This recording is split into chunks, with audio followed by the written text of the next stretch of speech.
어려운 시대를 살아가는 성도 여러분들을 위로하고 싶은 목사의 마음이 근본 시리즈 설교에 담겨져 있습니다. 베드로전서를 상고하고 있는데요. 7번째. 근데 그 가운데서 조금 제목을 이렇게 잘라서 나누었습니다. 그리스도인의 영향력. 그렇게 보았더니 4번째 시간이 됩니다. 오늘은 소망을 우리가 나누어 줌으로 그리스도인의 영향력을 미칠 수 있다. 본문으로 베드로전서 3장 15절로 20절까지의 말씀. 너희 마음에 그리스도를 주로 삼아 거룩하게 하고 너희 속에 있는 소망에 관한 이유를 묻는 자에게는 대답할 것을 항상 준비하되 온유와 두려움으로 하고 선한 양심을 가지라. 이는 그리스도 안에 있는 너희의 선행을 욕하는 자들로 그 비방하는 일에 부끄러움을 당하게 하려 함이라. 선을 행함으로 고난을 받는 것이 하나님의 뜻일진데 악을 행함으로 고난 받는 것보다 나으니라. 그리스도께서도 단번에 죄를 위하여 죽으사 의인으로서 불의한 자를 대신하셨으니 이는 우리를 하나님 앞으로 인도하려 하심이라. 육체로는 죽임을 당하시고 영으로는 살리심을 받으셨으니 19, 20절은 같이 합니다. 그가 또한 영으로 가서 옥에 있는 영들에게 선포하시니라. 그들은 전에 노아의 날 방주를 준비할 동안 하나님이 오래 참고 기다리실 때에 복종하지 아니하던 자들이라. 방주에서 물로 말미암아 구원을 얻은 자가 몇 명뿐이니 겨우 8명이라. 아멘. 요즘은 복음을 전할 수 있는 루트가 너무도 많습니다. 예를 들어서 라디오라고 하는 좋은 매체가 있잖아요. 단파 라디오 같은 경우는 거의 전 세계를 커버한다 해도 과언이 아닙니다. 그 다음에 TV라고 하는, 우리나라도 보면 라디오 쪽도 그렇고 TV 쪽도 그렇고 기독교 텔레비전 쪽이 5개 정도가 있으니까요. 게다가 요즘은 뭐니 해도 인터넷 세상이니까 또 인터넷 가운데서도 우리가 흔히 구분을 짓는다면 소셜 미디어 세상이니까요. 그렇게 복음이 전해지다 보니까 예전에는 회교권, 그 다음에 뭐 공산권 이런 데는 좀 어려웠었는데 이제는 그런 장벽이 무너진 시대 가운데 우리가 살아가고 있습니다. 그만큼 복음을 전하는데 수많은 도구들이 사용되고 있습니다. 한데 초대교회 때는 그렇지 못했어요. 그때 라디오가 있었겠어요? TV가 있었겠어요? 신문이 있었겠어요? 그 당시에 뭔 인터넷이 있었겠어요? 요즘은 방송이라고 하는 환경이 한결 달라졌잖아요. 우리가 생각하는 예전의 텔레비전, 라디오의 개념이 아니라 이제는 손에 있는 단말기로 모든 것들이 다 처리되는, 여러분들이 다 지금 그렇게 하고 계시지 않나요? 전화뿐만 아니라 그걸로 여러분들이 은행도 다 할 수 있고요. 보실 수 있는 거 다 보게 되고요. TV를 못 봐요, 영화를 못 봐요. 다 우리가 이런 것들로 지금 행할 수가 있습니다. 여러분들이 소식을 전할 수 있는 곳에 다 전할 수가 있습니다. 그러나 초대교회 때는 그러지 못했어요. 그런데 이런 거 있잖아요. 지금 이렇게 좋은 환경 속에 있지만 복음이 왕성하게 일어나고 있느냐? 예를 들어 초대교회만큼. 초대교회 때는 그러한 도구들이 하나도 없었지만 얼마나 복음이 왕성하게 일어났는지, 마치 역사가들의 표현을 보면 걷잡을 수 없는 불길이다, 이런 표현들을 썼거든요. 얼마나 왕성하게 일어났는지요. 그러면 초대교회 때는 무슨 전도의 도구가 있었을까요? 좀 전에 말한 것처럼 그런 것들이 없었잖아요. 하나의 도구가 있었다면 개인이 개인에게 전하는 것이었어요. 내가 만난 예수, 내가 경험한 성령 체험을 다른 사람들에게 말을 할 때 얼마나 놀라운 역사가 일어났는지요. 나 예수 이렇게 만났다고, 예수 그리스도 만나고 보니까 나의 인생이 이렇게 변화되었다고, 그와 같은 전달함이, 그 전함이 수많은 사람들을 감화감동시켰고 0.01%도 안 되는 당시 그리스도인들이 전 세계를 감동으로 몰아넣는 그러한 경우들을 우리가 역사의 현장에서 볼 수가 있습니다. 그런데 지금 우리도 그렇게 할 수가 있지만은 되게 많은 성도들이 이런 부분 속에서 멈칫멈칫하고 있어요. 왜냐하면 당신이 믿고 있는 예수에 대해서 저한테 말을 해주세요 라고 누군가가 부탁을 했을 때 어떠세요, 여러분? 자신 있게 그런 거 다 이렇게 해낼 수 있으세요? 대개 분들이 불확실하다고 생각하고 있고요, 긴가민가 이렇게 생각하고 있습니다.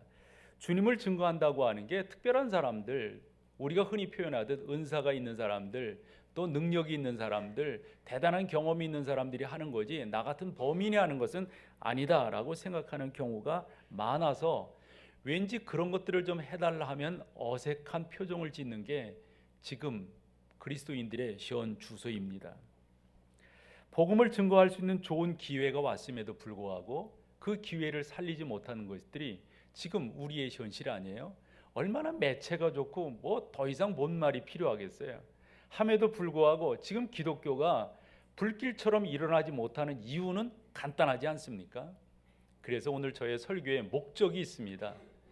그와 같은 주저주저하고 있고 내가 무엇을 믿고 있음을 증거할 것인가 머뭇머뭇하고 있는 여러분들에게 오늘 도전이 되기를 소망합니다. 그래서 이제껏 우리가 베드로전서를 이렇게 쭉 살펴보았을 때 7번을 나누었는데요. 그중 소제목으로 어떻게 우리가 이 세상에 영향력을 미칠 것인가, 그렇게 본다면 4번이에요. 첫 번째는 어떻게 영향을 미칠 것인가, 2장 17절 이하에서 우리가 모범을 보여야 된다. 어떤 식의 모범이었습니까? 다른 무엇보다도 유혹이 우리에게 왔을 때 남달라야 되지 않겠어요?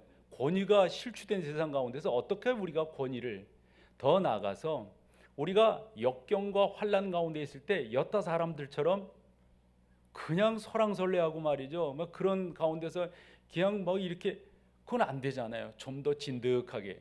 그래서 사람들이 물어야 되지 않겠어요? 당신은 어떻게 그와 같은 급박한 상황 속에서도 침착할 수 있냐고 말을 해야지는 거. 그렇죠.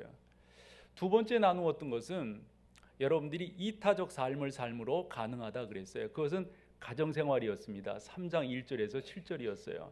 아내들이여 남편에게 순복하기를 그랬잖아요. 그래서 그 순종, 순복, 복종 이렇게 표현되는 이 단어를 지금 현대 우리가 어떻게 할 것인가. 그래서 베드로가 하는 말이 말로만 하지 말고 금으로 몸을 또 옷으로, 뭐 요즘식으로 말하면 화장으로 하지 말고 선한 행실로 해야 된다. 남편들도 마찬가지죠. 그냥 아내를 대할 것이 아니라 지식과 그가 연약한 그릇이라고 하는 사실을 인정함으로 나갈. 그러니까 그 결론이 뭐냐면 이타적인 삶을 사는 게 사람들에게 영향력을 미칠 수 있다는 것이었습니다. 지난 시간 기억하실지 모르겠어요. 지난 시간은 우리가 많이 썼던 용어예요. 교회에서 피스메이커가 되는 거다. 그럼 어떻게 피스메이커가 될 수 있단 말입니까? 3장 8절에서 11절까지를 봤더니 몇 가지의 덕목이 있었죠. 6가지의 덕목이 있었어요. 그중 저는 6번째를 성숙이라고 명명하면서 성숙 가운데 성숙, 뭘로 알 수가 있다 했습니까? 여러분들의 언어 생활로 알 수 있다 했어요. 이렇게 논증을 해 나가다 보니까 오늘 본문에 와서 딱 걸리는 게 15절이에요. 너희가 이 세상에서 어려움을 당하고 곤란을 당하고 있는데 사람들이 너희한테 물을 것이다. 뭐를요? 너희가 어떻게 사람들이 그렇게 힘들어하고 어려운 상황 속에서 단단하게 세워져 갈 수가 있느냐. 그래서 베드로의 표현을 빌린다면 여러분들에게 소망에 관한 이유를 누군가가 묻거들랑 항상 그 대답할 것을 준비하고 있어라. 그런데 어떻게 대답하느냐? 온유와 두려움으로 여러분들이 하셔야 된다, 이거예요. 저는 그래서 정말 여러분 가운데 예수에 대한 소망이 단단한가 이거죠. 수많은 사람들이 지금도 교회 와요. 우리 교회도 보면 얼마나 많은 사람들이 오십니까? 한데 이 질문에 나름대로의 자기의 답을 써낼 수 있는 분은 얼마나 되실까요? 이게 중요하다고 봐요. 그래서 한 4가지 정도의 논증으로 여러분들과 오늘 나누기를 바라면서 내가 가지고 있는 소망, 여기 그렇게 말하고 있잖아요. 너희 속에 있는 소망에 관한 이유를 묻는 자들에게 대답할 것을 항상 준비하되, 우리가 그 준비하고 있어야 된다고요. 그래서 한 4가지 정도로 여러분들이 그렇게 소망을 준비하셔서 정말 이 시대 가운데 좀 영향력 있는 그리스도인이 되었으면 좋겠다. 자, 이렇게 먼저 좀 이야기해 볼까요? 우리가 흔히 간증한다 이런 표현을 해요. 간증한다. 근데 여러분, 간증한다고 하는 거, 간증과 여기서 말하고 있는 소망과는 달라요. 어떻게 다르냐면, 간증이라고 하는 것은 여러분 이제까지 하나님께서 나를 어떻게 인도하셨는가 하는 것들을 증거하는 거 아니에요? 하나님이 나의 삶 속에 나의 사업 속에, 나의 자녀들 속에, 가정 속에 우리 하나님 이렇게 역사하셨어요 라는 것들을 다른 사람들에게 이야기하는 방식을 우리는 간증이라고 해요. 라고 봤더니 간증이 갖고 있는 시제는 어때요? 다 과거적인 거예요. 반면 소망이라고 하는 것은 그렇지 않아요. 예를 들어서 지금 우리가 어려운 시대를 살아가고 있어요. 모두들 어렵다고 그래요. 이런 어려운 시대 가운데서 여러분들이 소망 있는 자로 살아가는 거예요. 그때 사람들이 묻지 않겠어요? 뭐냐 이게 뭐냐? 뭐가 당신을 그렇게 힘있게 만들어주느냐? 라고 물었을 때 여러분들이 하나님 그분이 나의 소망이리. 그렇게 보면은 우리의 말하는 이 소망이라고 하는 것은 현재와 미래적인 거예요. 간증이라고 하는 것은 과거적인 거예요. 그러니까 여러분들이 소망을 갖는다고 하는 것은 지금 그리고 앞으로 여러분들의 삶에 태도를 놓고 이야기해 볼 수 있다 하는 거죠. 그런데 소망이라고 하는 게 일반적으로 다 갖고 있는 것 아닐까요? 이 세상 살아가는 사람들이 짐승이 아니잖아요. 사람은 소망, 희망을 갖고 살잖아요. 여타 사람이 말하는 것처럼 사람은 희망을 먹고 산다라고 표현하듯이 말이죠. 다 그렇게 소망, 희망을 이야기합니다. 우리는 경제가 좋아지기를 희망합니다. 소망합니다. 우리는 정치가 안정되기를 희망하고 소망합니다. 우리는 남북이 통일되기를 희망하고 소망합니다. 어떤 사람은 자기의 지금의 직업이 좋아지기를 희망합니다. 자녀들이 잘 되기를 희망합니다. 건강이 좀 그렇다고 한다면 좋은 건강의 상태로 나아가기를 희망합니다. 참 요즘 성도들 이렇게 뵈면은 특별히 사업하시는 분들을 뵐 때 참 하나님 도와주십시오 이렇게 기도하게 되는 것은 본인 자신만 잘한다고 사업이 되는 게 아니더라고요. 사업이라고 하는 건 거래를 하는 거잖아요. 그런데 나랑 거래하는 주된 사람이 부도를 맞으면 그 피해가 나까지 오니까 이 사람을 위해서도 기도해야 되는 거예요. 그래서 하나님 앞에 그렇게 기도한단 말이에요. 사람들이 그렇게 나름대로 그렇게 나가요. 여타 사람들도 그렇고 하나님을 믿고 있는 여러분들도 대동소이한 희망과 소망을 갖고 있습니다. 한데 달라요. 뭐가요? 여타 사람들이 갖고 있는 소망과 여러분들이 갖고 있는 소망이 뭐가 다른 거예요? 저는 달라야 된다고 믿는 거예요. 그러면 뭐가 다른 거예요? 여타 사람들의 소망을 가만히 들여다보면 그저 바람일 뿐이에요. 그렇게 되었으면 좋겠다는 거예요. 그 이상도 그 이하도 아니에요. 그런데 여러분들이 갖고 있는 소망은 달라요. 뭐가 다릅니까? 여러분들의 소망은 약속에 근거하고 있어요. 성경에 보면 그와 같은 약속들로 가득 차 있어요. 어떤 사람이 이런 말을 했어요. 난 이 세상에서 좀 안정되기를 바래.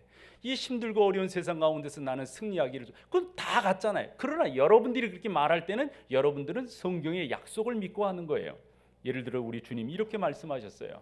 마태복음 28장 20절에서 너희들 염려하지 말아라. 내가 세상 끝날까지 너희와 함께 있을 것이다. 그러면 세상 끝날까지 우리와 함께 있다고 하신 그분은 어떤 분이신 거예요? 그분이 나와 함께 하신다고 하는 게 왜 나한테 소망이 되는 거예요? 뭐죠, 여러분? 이렇게 또 증명을 해보죠. 우리가 지난번 요한계시록을 나눌 때 저는 요한계시록에 있는 성경이 주제 성경이 아니라 요한복음 16장 33절이 주제 성경이었으면 좋겠다라고 말씀을 드렸어요. 요한계시록을 읽어보면 미래에 이러이러한 일들이 일어날 것이다 라고 하는 거잖아요. 근데 우리 주님께서 그와 같은 내용들을 한마디로 말씀을 이렇게 해주셨어요. 요한복음 16장 33절에서 이러셨죠. 내가 이와 같은 일들을 너희들에게 말하는 이유가 있다. 이유는 뭐예요? 간단하죠. 너희로 평안을 얻게 하려는 것이다. 그러면 어떻게 평안을 얻는단 말이에요? 라는 질문이 당연히 나오잖아요. 그때 우리 주님이 그 뒤에 말씀하세요. 너희가 이 세상에서 환난을 당하게 될 것이단다. 그러나 담대하라. 왜 담대해? 뭐가 우리로 담대하게 만듭니까? 내가 세상을 이기었노라. 이럴 때 아멘하고 그러는 거예요. 좀 이게 뭐가 맞아 떨어져야지. 나만 애쓰는 것 같아서. 자, 그렇죠? 여러분들에게 그렇게 말씀하셨어요. 담대하라. 내가 세상을 이기었노라. 그 말인즉슨 뭐예요?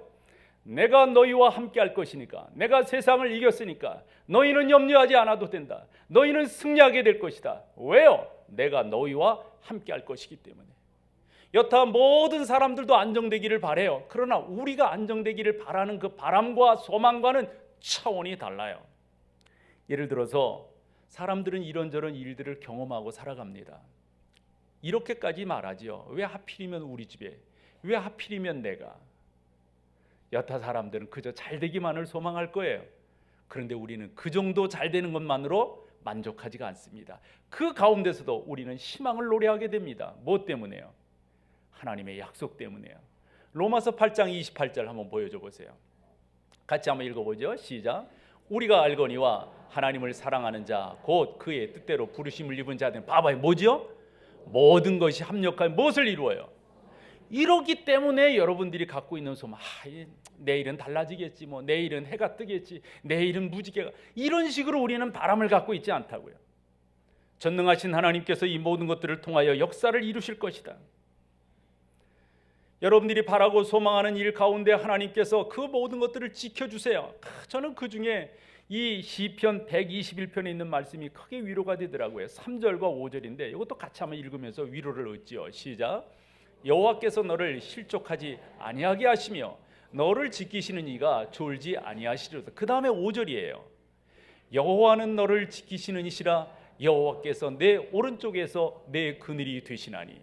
아멘. 이와 같은 약속들이 기억되세요, 여러분? 성경에 하나님께서 이런 약속을 해주셨는데 몇 개나 있다고요? 약 7,000개가 있어요.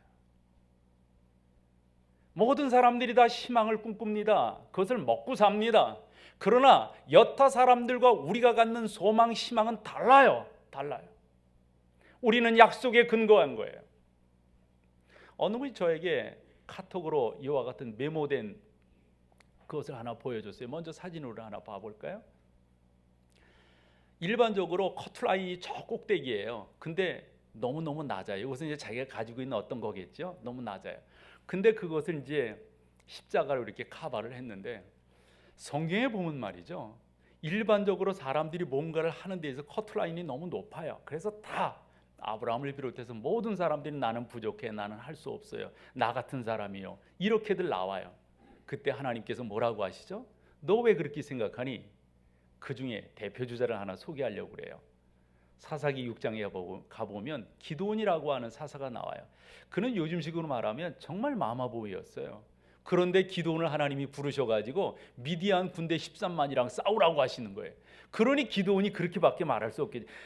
저는 너무도 우리 집안도 형편없고요, 우리 너무너무 별 볼 일 없어요. 그런 나를 뭐를 하겠다고, 커트라인 이 정도 나 요거밖에 안 돼요. 근데 다음 사진으로 한번 가보세요. 요렇게 표현을 하는 거예요. 요렇게. 그리고 거기 있는 성경이 사사기 6장에 있는 내용인데 잘 여러분들이 안 보이시니까 이제 밑에 나오는 걸로 우리 한번 15, 16절을 같이 한번 읽어봐 보세요. 이제 기드온이 그렇게 질문할 때 하나님께서 뭐라고 대답하시는가? 시작. 오 주여, 내가 무엇으로 이스라엘을 구원하리이까? 보소서 나의 집은 므낫세 중에 극히 약하고 나는 내 아버지 집에서 가장 작은 자니이다 하니, 하나님께서 뭐라고 그러세요? 시작. 여호와께서 그에게 이르시되 뭐라고요? 내가 반드시 너와 함께 하리니 내가 미디안 사람 치기를 어떻게 친다? 한 사람을 치듯이 하겠다. 여러분, 이 약속이 있으니까 이 소망을 갖고 나가는 거예요. 사랑하는 여러분 가운데 주 예수 그리스도가 내 인생의 소망이 된다고 하는 사실, 그분이 나의 전권을 쥐고 계실 뿐만 아니라 나를 선하게 인도하실 분이라고 하는 사실을 여러분들이 믿는다면, 그것이 여러분 가운데 확실하다면 세상에 여러분들이 줄 게 있는 거예요. 미칠 영향력이 있는 거예요. 만약 그것이 없다면, 분명한 것은 지금도 수많은 사람들이 여러분들이 그렇게 열심히 교회 가는 것에 대해서 궁금해하고 있어요. 저 사람은 뭐길래 새벽마다 나가서 기도하느냐 이거죠. 그렇구나. 저 사람은 여타 어려움들을 만났을 때 담대한데 그 담대한 이유는 어디에 있는가 궁금해해요. 저 사람은 여타 사람들은 다 유혹에 빠져서 다 그렇게 가는데 저 사람은 어찌해서 그런 길을 가지 않는가, 그거 궁금해한다고요. 그 소망이 뭐냐고 물으려고 그런다고요. 그것에 대해서 먼저 여러분의 시쳇말로 내공을 딱 키운 다음에 그것을 말해줄 수 있어야 돼요. 사람들이 이 세상을 살아가면서 그러는 것 같아요. 이렇게 보면은 자기가 다 믿을 구석이 있어야 되지 않겠어요? 믿을 구석이. 그래서 사람들이 되게 믿는다고 하는 게 뭔가 봤더니 이제 남자 세계인데 되게 보면 자기가 이제까지 쌓아온 자기 나름대로의 캐리어를 믿으려고 그래요. 적어도 난 이 정도 살아왔어, 이 정도 삶이야 라는 것이 자기 나름대로의 내밀 수 있는 카드가 되더라고요. 어떤 사람은 이런 말을 해요. 우리 집은 그래도 재산이 있어. 그것이 나를 든든하게 버틴겨줘. 어떤 사람은 이렇게도 생각해요. 나는 여타 사람들보다 인맥이 세. 내가 그래도 문제가 어떤 일들이 이러면 이렇게 하면 나는 문제를 해결할 수 있고 풀을 수 있어. 이런 식의 일반적 생각들을 갖고 자기 소망에 대한 안정감을 누리려고 해요. 근데 여러분, 그게 영원한가요? 필요 없는 것은 아니겠지만 그것이 진정 우리를 안정시켜 주든가 말이죠. 우리를 온전하게 안정시켜 주는 분은 예수님밖에 없어요. 그래서 이 사실을 깨달은 바울은 예전에 자기가 쌓았던 명성, 부, 자기의 모든 직업, 이 모든 것들을 다 얻지 않다 했어요. 배설물로 나는 여기겠다. 이 진리가 여러분 가운데 생명이 되기를 축원합니다. 그래서 다 물리치고 말이죠.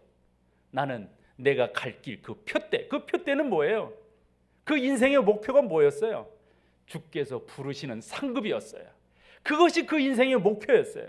그래서 다 그런 것들은 배설물처럼 뒤로 하고 나는 나를 부르시는 그 표대를 향하여 달려간다라고 말을 했던 것이죠.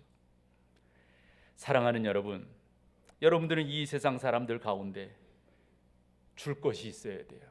특별히 소망에 관한 이유를 묻는 이들에게 당신이 그렇게 열심히 교회 나가고 신앙생활하는 이유가 어디 있느냐? 물을 거예요. 뭐가 당신을 그렇게 담대하게 만드느냐? 뭐가 당신으로 하여금 이렇게 위급한 상황 속에서도 안정감을 갖게 하느냐? 그 비밀이 뭐냐? 라고 물을 때 여러분들이 답을 할 수 있으셔야 돼요. 그러면서 요거를 그냥 여러분만 가지고 계시면 안 되고 요걸 좀 더 객관화시켜야 돼요. 여타 사람들에게도 적용하고 여타 사람들에게도 그렇습니다. 여기 그랬잖아요. 묻는 자들에게 항상 대답할 것을 준비하라 이랬으니까 말이죠. 이 정도로 이야기하다 보면 여러분 가운데 이런 질문이 생길 것 같아요. 또 나름대로 궁색한 답변이겠죠. 목사님, 난 성경을 몰라요. 나는 말이 짧아요. 나는 표현력이 그래요. 나는 경험이 없어요. 이렇게 말을 하실 수가 있어요. 근데 여러분, 그렇지 않아요. 그래서 저는 어떻게 여러분들에게 좀 설교하고 싶으냐면 남의 옷 입지 말아요. 적어도 여러분 모두는 다 성령의 사람이거든요. 여러분들이 다 성령을 체험하셨어요. 성령이 그걸 있잖아요. 그냥 여러분식으로 쉽게 이야기하면 돼요. 어느 목사처럼 이야기하지도 말고요. 어느 장로처럼, 어느 권사처럼 이야기하지도 말아요. 그냥 여러분들의 옷을 여러분들, 제가 보기에 가장 강점이 뭔지 아세요? 가장 강점. 예를 들어 요즘 그런 말을 해요. 우리가 학교에서 공부할 때만 하더라도 설교라고 하는 것은 나름대로 모범이 있었어요. 우리 모범 답안이 있듯이 설교는 이렇게 하는 거다. 방송이라고 하는 것도 어느 때는 모범이 있었어요. 그래서 아나운싱은 이렇게 하고 어떻게 하고 나레이션은 이렇게 하고 모범이 있었어요. 요즘 그런 게 없어요. 그래서 가장 많이 하는 말이 뭐냐면 자연스러움이에요. 자연스러운 것만큼 강한 게 없어요. 저는 여러분들에게도 똑같다고 봐요. 그분처럼 체험하지 않으셨어도 돼요. 그분처럼 여러분들이 하지 않으셨어도 돼요. 여러분의 것을 그대로 답하는 것. 그런데 있잖아요. 요 정도는 여러분들이 나름대로 쌓으셔야 돼요. 그건 다름이 아니라 하나님을 체험한 것입니다. 하나님을 믿는 것입니다. 그분이 나의 구주가 된다고 하는 사실은 분명하셔야 됩니다. 그분이 약속하신 것을 나는 믿는다고. 성경에 보면 그와 같은 약속이 수없이 많은데 그 약속을 나는 믿는다고 라는 것에 대한 분명함들이 여러분 가운데 있으셔야 돼요. 조금 여러분들에겐 지나칠지 모르지만 저에게는 큰 감동이기 때문에 바울을 한번 소개해 볼게요. 사도행전은 28장까지 있지만 제가 보기에 분기점은 13장이라고 봅니다. 그래서 1장에서 12장까지, 그 다음에 13장에서 28장까지, 29장은 여러분들이 기록하시는 거니까요. 왜 그렇게 보냐면 사도행전의 그 중요한 메시지는 성령 하나님께서 어떻게 복음을 확장시켜 나가느냐 여기에 달려 있는데, 안디옥 교회에서 바울과 바나바가 안수받은 후 파송을 받게 되잖아요. 그리고 열심히 전도하면서 1, 2, 3차 전도를 여행을 다 마칠 때 성령 하나님의 음성을 듣게 됩니다. 바울아, 내가 가이사 앞에 서야 하리라. 가이사 앞에.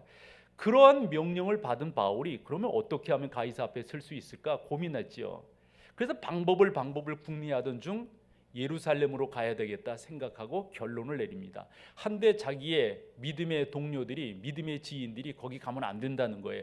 판세가 빤하잖아요. 거기 갔다가는 유대인들이 그냥 놔두지 않을 것을 아니까. 그래서 바울이 결심을 합니다. 그러니까 그것이 우리가 잘 아는 그 사도행전 20장 24절 아니에요. 나의 달려갈 길과 주 예수께 받은 사명 곧 하나님의 은혜의 복음을 증거하는 일을 마치려 하면 뭐라고요? 나의 생명을 조금 더 귀한 것을 여기지 아니겠다. 아니나 다를까 딱 들어갔는데 거기에서 자기 조카가 전해주기를 말이죠.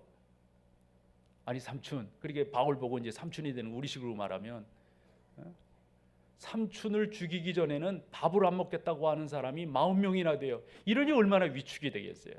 게다가 보는 사람들마다 그냥 눈에 심지를 켜고 바울을 향해서 달려드네. 그리고 예수 믿는 사람들도 바울을 잘 이렇게 만나지 않으려. 왜냐하면 피해가 가니까.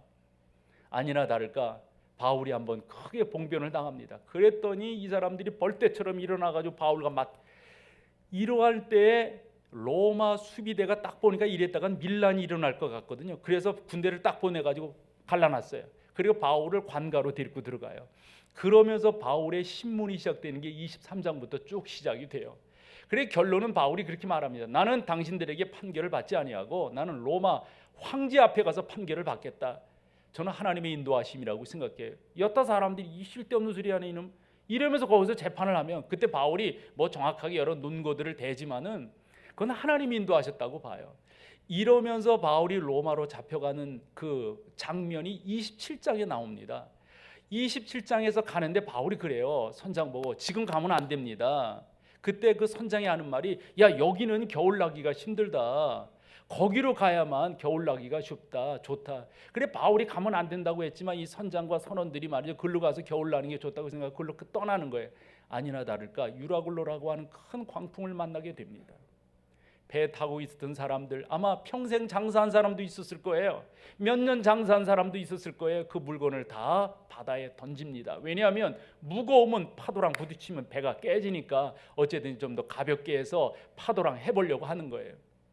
그때 사람들은 다 두려워서 벌벌 떨면서 아마 배전 밑으로 들어갔을 것 같아요. 자기의 신이란 신은 다 불렀을 것 같아요. 그때 여호와의 사자가 하나님의 사자가 바울에게 나타나서서 말을 해요. 바울아 염려하지 말아라. 염려하지 말아라. 이 배 타고 있는 사람 한 사람도 상하지 아니하고 이 사람들 다 그때 270명이 타고 있었거든요. 다 네 손에 붙일 때니까. 바울이 얼마나 용기를 얻었는지 몰라요. 그래서 사람들 앞에 딱 서가지고 여러분 염려하지 마십시오. 그러면서 유명한 고백을 하죠. 내가 섬기는 나의 하나님께서 어젯밤 사자를 통해서 나한테 말씀을 해주셨다. 여러분들은 안전할 것이다. 여러분들은 안전할 것이다. 저는 이 말씀을 보면서 되게 도전이 되는 게 그거예요. 하나님에 대한 경험이 풍성하게 되니까 그리고 미래에 대한 것들이 확실하게 되니까 담대할 수가 있었던 거예요. 소망해요 여러분. 여러분 가운데도 이런 은혜가 있기를 소망하는데 이 정도까지는 아니어도 적어도 여러분 안에 소망에 대한 분명한 것들을 이야기할 수 있다면 나는 이렇기 때문에 살아간다고 나는 이렇기 때문에 믿는다고 여러분들이 그렇게 될 수 있다면 된다고 봐요. 그래서 하나 예를 들어보려고 하는데 이렇게까지는 이야기할 수 있지 않겠어요? 어느 두 어머니가 있었는데요. 그 두 어머니가 다 남편이 없어요. 홀어머니로서 이 자식들을 혼자서 이제 키우는 거예요. 그때 한 어머니가 이렇게 말을 합니다. 이제 같은 입장이니까 서로를 이해할 수 있을 터이니까 내가 어떻게 해야 될지 모르겠다고, 자식을 키우기가 이렇게 힘든지 몰랐다고, 걱정이 되는 것은 이놈이 집에 붙어 있지 않는다고, 집이 없을 때 걔가 어디 나가서 누구 만나고 어떻게 돌아다니는지 내가 알 수 없다고, 게다가 같이 어울리는 애들이 다 한결같이 마음에 안 든다고. 애가 어쩌다가 집에 들어오면 집 방문 딱 닫고 도저히 나랑 이야기도 안 하니까 이거 어떻게 하면 좋을지 모르겠다고.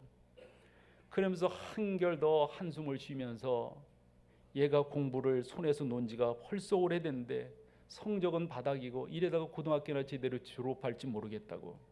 걱정이 돼서 죽겠다고. 내가 이럴 때 뭘 하면 어떻게 하면 좋을지 모르겠다. 그러면서 이렇게 말을 하는 거예요. 이럴 때 걔 아버지라도 있었으면 좋았을 터인데. 그 말을 들은 똑같은 입장의 어머니예요. 그런데 이 어머니는 예수를 믿는 사람이에요. 그리고 뭐 누구 엄마 뭐 이렇게 말을 했겠죠. 당신이 그렇게 느낀다고 하는데 사실 나도 그렇다고. 우리 애도 별반 차이가 없다고. 참 이렇게 혼자서 애를 키우는 게 이렇게 힘든 줄 몰랐다고. 지금 당신이 말한 그 심정 나도 똑같이 느끼는데 참 이거 참 어려운 일이라고. 그러면서 이분은 이렇게 말을 해요. 그런데 하나님께서는 아버지가 없는 자들의 아버지가 되신다고 말씀해 주셨으니까 육신의 아버지는 없지만 우리 애에게 하나님께서 아버지 되어 주실 줄 나는 믿어요. 내가 지금은 힘들게 살지만 지금 자녀를 양육하는데 어렵지만 그리고 그 아이가 아직 철이 안 나서 말썽을 피우고 있지만 내가 믿는 하나님께서 그 아이를 책임져 주실 줄로 믿어요. 지금은 속을 새기지만 하나님이 그 아이의 길을 인도해 주실 줄로 믿어요. 요 말은 할 수 있잖아요, 여러분. 요렇게까지는. 이것도 못하겠다. 요건 할 수 있잖아요. 어느 분이 실직을 했어요. 그냥 낙심하고 있는 거예요. 자기와 같은 사람에게 말하는 거야. 나 힘들어 죽겠다고. 근데 그분이 이렇게 말을 받습니다. 당신 마음 나도 100번 이해한다고. 실직하기 전에는 몰랐는데 이렇게 회사를 나오고 보니까 이렇게 힘든 줄 내가 미처 몰랐었다고. 그런데 나는 내가 믿는 하나님께서 내 인생을 책임져 주실 것을 믿는다고. 어떤 것이 분명하게 나타날지 모르지만 그 하나님께서 나의 삶을 해결해 줄 줄로 믿는다고. 여러분, 신학적으로 이야기할 필요 없어요. 삼위일체니 뭐 이런 거 가지고 이야기할 필요 없어요. 그냥 여러분들이 믿는 하나님, 여러분들이 소망하는 하나님, 여러분들이 사모하는 그 하나님 그냥 솔직하게 자연스럽게 이러면 된다고 봐요. 그러나 분명한 것은 여러분 가운데 어떠한 소망이 있는가, 그 소망이 나를 어떻게 지켜주고 어떻게 이끌어주고 있는가에 대한 분명함이 있으셔야 이런 말을 할 수가 있겠죠. 세 번째로 말을 할 것은 그런 것들을 표현할 때 여러분들의 자세예요. 이게 너무도 중요해요. 그래서 베드로는 뭐라고 말했어요? 온유와 두려움을 알아. 이 두려움이라고 하는 말은 진실함이에요. 하나님과의 관계는 진실함이잖아요. 사람들과의 관계도 진실함이 중요하지만 사람들과의 관계는 따뜻함이 무엇보다도 중요합니다. 그러므로 여러분들이 그렇게 나아가신다면, 근데 요즘 기독교는 저도 뭐 교회 목사이지만은 너무 치장되는 게 많아요. 우리가 흔히 그런 말 하거든요. 원색적 복음이다 이런 표현을 하는데 너무 미사오구들이 많이 등장해요. 그리고 너무 심리적 논리가 많이 들어와 있어요. 그냥 여러분들이 그냥 진솔하게 이야기하시면 돼요. 여러분들이 그렇게 꾸미시지 않아도 돼요. 그렇게 미사오구 사용하시지 않아도 돼요. 그냥 그렇게 그러나 분명한 것은 진솔하게 나가는 거예요. 이 진솔하게 나가는 사람이 바로 겸손한 사람 아니겠어요? 여러분, 사람도 있잖아요. 겸손한 사람 좋아합니다. 자기 내세우는 사람 싫어합니다. 하나님은 오죽하시겠어요? 우리 하나님이 이렇게 말씀하셨어요. 교만한 자의 집을 허시겠다고 하셨어요. 교만한 자를 물리치시고 겸손한 자에게 은혜를 주시겠다고 하셨어요.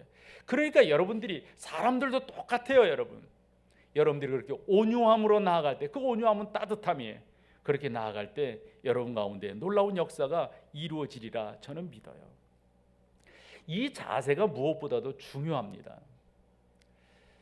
저는 언젠가 좋은 믿음이 뭔가라고 하는 것에 대해서 스스로 정리를 해본 적이 있어요. 뭐가 좋은 믿음일까? 어떻게 하는 게 좋은 믿음일까? 어떻게 표현하는 게 좋은 믿음일까?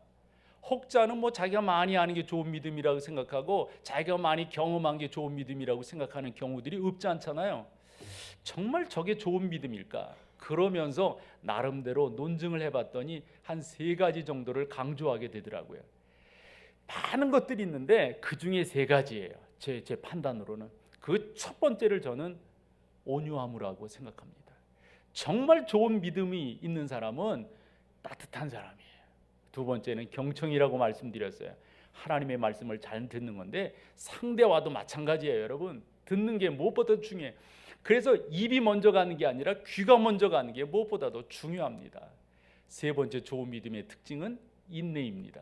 그래서 인내만큼 중요한 게 없는 거죠. 어쨌건 그래서 좋은 믿음이 뭔가 봤더니 따뜻함이에요. 정말 여러분들이 좋은 믿음을 갖고 계시다면 상대방에게 그렇게 따뜻하게 표현하는 것, 이것만큼 중요한 게 없다고 봅니다. 바울이 복음을 전하는데 여러 교회 그 성경을 서신서를 썼잖아요. 그 가운데 바울이 고린도 후서에서 참 귀한 말씀을 우리로 하여금 교훈 얻게끔 해요. 그게 고린도후서 10장 1절인데 앞에 나온 걸 같이 한번 봐보세요. 시작. 너희를 대면하면 유순하고 떠나 있으면, 여러분 요거 봐봐요. 너희를 대면하면 어찌하고요? 뭐 어떤 정서인지 여러분 아시겠죠? 그리고 떠나 있으면 너희에 대해서 어떻게 해요? 왜 담대한 겁니까? 믿음이 있으니까 하나님이 지켜주시고 저들이 신앙 안에서 성령 안에서 쓰러지지 않을 것을 믿는다 이거예요. 나 바울은 이제 그리스도의 온유와 관용으로 친히 너희를 권한다. 지금 바울의 정서적인 게 어떤지 아시겠죠? 우리도 그렇게 해야 되는 거죠. 여타 사람들에게, 여러분 지인들에게, 여러분의 직장 동료들에게 이처럼 나아간다면 얼마나 멋진 크리스찬이 되겠어요. 여러분 한 번 더 우리 베드로전서 2장 12절 봐봐요. 이 성경 구절이 근본 설교를 쭉 몇 주간 이끌어가는 동력이 되었습니다. 같이 한번 읽어보실까요? 너희가 이방인 중에서 행실을 선하게 가져 너희를 악행한다고 비방하는 자들로 하여금 너희 선한 일을 보고 오시는 날에 하나님께 영광을 돌리게 하려 합니다. 어떻게 우리가 자세를 취하여 살아가야 될 것인가 하는 것들을 여러분 가운데 교훈되어지고 있다고 봐요. 마지막 한 가지, 이것은 대개 이 정도로 이야기하면 성도들이 이렇게 좀 뭐라 그럴까요? 용기를 갖고 좀 더 일어나면 좋으련만 좀 이렇게 좀 나는 좀 그렇지 못한데, 나는 좀 못하는데, 나는 약한데, 이런 생각을 갖기가 쉬워요. 왜 이렇게 제 나름대로 유추하게 되었냐면, 베드로가 이렇게 성경을 쭉 써나가다, 저는 이게 대화라고 생각하거든요. 근데 느닷없이 누구를 이야기합니까? 노아를 이야기해요. 사실 맥락으로 봐서 노아가 등장할 만하지가 않아요. 근데 노아를 딱 이야기해 버려요. 그럼 왜 노아를 이야기하고 있는가? 이것은 우리에게 숙제란 말이에요. 그래서 살펴보았더니 이렇게 설명이 되더라고요. 노아는 그 시대가 죄악에 관영할 때 하나님의 명령을 받들어 몇 년간 배를 짓게 됩니까? 120년간 배를 짓게 됩니다. 그러는 과정 속에서 여타 사람들이 얼마나 말이 많았겠어요. 너 뭐 하는 거냐? 뭐 하려고 그러는 거냐? 어디다 써먹으려고 그러는 거냐? 별의별 이야기들이 많았을 거예요. 그때 노아가 뭐라고 그랬을까요? 사실은 하나님께서 지금 세상을 이렇게 판단하신다. 그래서 하나님께서 판단하시기 전에 이것을 결정하시고 그 일을 행하시기 전에 나로 하여금 배를 지으라고 하셨고, 그것에 대해서 너희들에게 말하라고 그러셨다. 그러니 너희가 이것을 듣고 저 배에 탔으면 좋겠다. 그런 구원을 얻게 될 것이다. 그런데 사람들이 안 듣는 거예요. 안 듣는 거예요. 귀등으로도 안 들어요. 이런 경우가 어디 있어요? 근데 중요한 것은 누굽니까? 노아가 누굽니까, 여러분? 우리 시브리서에 있는 성경 하나 봐보실래요? 시브리서 몇 장인가요? 11장에 가보면은 이 노아에 대해서 표현한 거 우리 한번 같이 한번 읽어요. 7절인데요. 같이요. 시작. 믿음으로 노아는 아직 보이지 않는 일에 경고하심을 받아 경외함으로 방주를 준비하여 그 집을 구원하였으니 이로 말미암아 세상을 정죄하고 믿음을 따르는 의에. 여러분, 노아가 수많은 사람들을 구원했다 그렇게 기록해요? 아니에요. 노아는 어찌 보면 고작, 어찌 보면 달랑 자기 가족 8명 구원했어요. 많은 사람들을 구원하지 못했어요. 이 사실을, 이 중요한 말을 하는 입장에서 베드로가 왜 이 노아를 지금 끄집어 왔을까요? 우리 또한 그렇단 말이에요. 우리 또한. 그래서 노아를 이야기하면서 아마도 베드로가 적어도 묵상을 해보면 한 3가지 정도를 깨닫게끔 하시기 위해서 이와 같은 예를 들지 않았나 싶어요. 그 첫 번째는 우리가 그분을 향한 소망을 잃지 않고 지속적으로 나아가게 되면 하나님을 경험하게 된다, 이거예요. 두 번째, 노아가 120년간 그렇게 전했음에도 불구하고 우리도 그럴 수 있다는 거예요. 낙심하지 말라는 거예요. 내가 결과가 없다고, 열매가 없다고 그것 때문에 상심하지 말라는 거예요. 저는 나름대로 교회를 세워보려고 애를 쓰고 있습니다. 기울어진 십자가를 일으켜보고 싶은 게 제 인생의 목표이기도 합니다.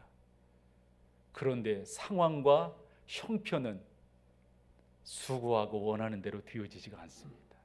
어찌 보면 더 기울어져 가고 있는지 모르겠어요. 어찌 보면 교회가 더 힘들어져 가고 있는지 모르겠어요. 하나님이 교회를 부흥시켜 보고자 하는 마음이 간절하지만, 소망이 크지만 그것이 그대로 이루어지지 않는 작금의 현실 앞에 저 또한 위축될 수밖에 없어요. 그런데 이런 말씀들이 위로를 줘요. 중요한 것은 뭡니까? 숫자에 어떤 나름대로의 규모에 이런 것에 좌우되지 말라는 거예요. 중요한 것은 뭐예요? 우리가 할 길, 우리가 갈 길, 우리가 나름대로 지켜야 될 것들을 그대로 지키며 나아가면 그 가운데 역사함이 있다고 하는 사실을 이 노아의 사건을 통해서 우리 가운데 교훈해 주고 있고, 또 하나는 노아가 그러다 보니까 얼마나 별의별 말을 들었겠어요. 살아가면서 힘든 것 중에 하나가 그런 거 아니에요? 말도 안 되는 말 듣는 거 힘들잖아요, 여러분. 노아는 오죽했겠어요. 그것도 하루 이틀, 한두 달, 몇 년이 아니라 120년간 얼마나 그렇겠어요. 사랑하는 여러분, 지금 여러분들의 현실이 어렵다고 하는 사실을 압니다. 교회의 형편과 처지가 지금 여러 상황 속에서 그렇게 녹록하지 않다고 하는 것도 압니다. 그러나 노아 시대나 베드로 전서가 기록되는 초대교회의 시대와 지금 우리가 같겠어요? 훨씬 더 좋은 환경이잖아요. 훨씬 더. 노아 시대에 노아가 견뎠다면 초대교회 때 사랑하는 성도들이 본도, 갈라디아, 갑바도기아, 아시아와 비두니아에 흩어져서 그냥 살 수 없는 지경에 처하게 되자 땅속까지 들어가 살면서까지 견뎌냈잖아요. 우리는 훨씬 더 좋은 환경이잖아요. 뭐를 못하겠어요. 사랑하는 여러분, 잘 견뎌보십시오. 그리고 여러분들이 갖고 있는 소망에 대해서 사람들에게 선포해 주시고 전해 주시고, 사람들이 물을 거예요. 뭐가 당신을 그렇게 만들었느냐? 라고 할 때 여러분들이 그것 말해 줄 수가 있어야 돼요. 성경이 떠오르면 너무도 감사해요. 그러나 성경이 떠오르지 않더라도 그래도 여러분들이 나름대로 믿음이 있잖아요. 그 믿음을 자연스럽게 이야기해 주면 좋으리라고 생각해요. 저는 앞으로도 그렇게 목회를 하려고 그럽니다. 세상이 확 바뀌지 않는다 할지라도, 하나님의 교회가 하루아침에 변하지 않는다 할지라도, 나 또한 연약한 인생이니 믿음을 갖고 두벅두벅 주께서 허락하신 그 연 동안, 그 해 동안, 그 시간 동안 나의 길을 가려고 그럽니다. 저 혼자 갈 것이 아니라 저는 여러분들과 가고 싶어요. 그렇게 주님 바라보고 싶어요. 그렇게 주님 의지하고 싶어요. 사랑하는 성도 여러분마다 당하는 다 고난들이 있으리라고 봐요. 색깔이 좀 다를 뿐이죠. 중량감도 조금씩 다를 거고요. 개인마다, 가정마다, 직장마다 왜 어려움이 없겠어요? 두려워하지 마십시오. 종종 저희 아이에게 전화를 해요. 잘 지내니? 공부하기 힘들지? 그럼 이놈이 저한테 이제 웃자고 하는 말이지만, 인생 사는 게 다 그렇죠. 이게 24살짜리가 할 말이요? 인생 사는 게 다 그렇. 그래서 제가 속으로 네 말이 맞다. 사는 게 다 그렇지. 그러나 믿음을 갖고 있다는 것과 그렇지 않다는 큰 차이가 있다. 사랑하는 여러분, 우리 주님도 고난을 받으셨습니다. 우리 믿음의 선배들이 다 그런 고난을 받았어요. 우리 또한 그 길을 가는 거예요. 근데 분명 달라요. 여러분 가운데 있는 소망이 여타 사람들의 삶의 질과는 확연하게 다르게 만들 거예요. 그렇게 믿음으로 승리하며 나가시는 귀한 여러분 되시기를 축원합니다. 자리에 일어나셔서 우리 마지막 찬양 좀 가사를 생각하시고 우리 함께 찬양하고 매일 스치는 사람들 내게 무엇을 원하나 공허한 그 눈빛은 무엇으로 채우나 모두 자기 고통과 두려움 가득 감춰진 울음소리 주님 들으시네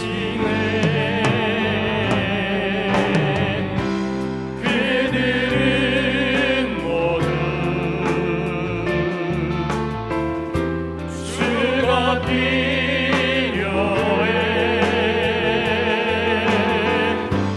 깨지고 상한 마음 주가 여시네 그들은 모두 주가 필요해 모두 알게 되리 사랑의 주님 캄캄한 세상에서 캄캄한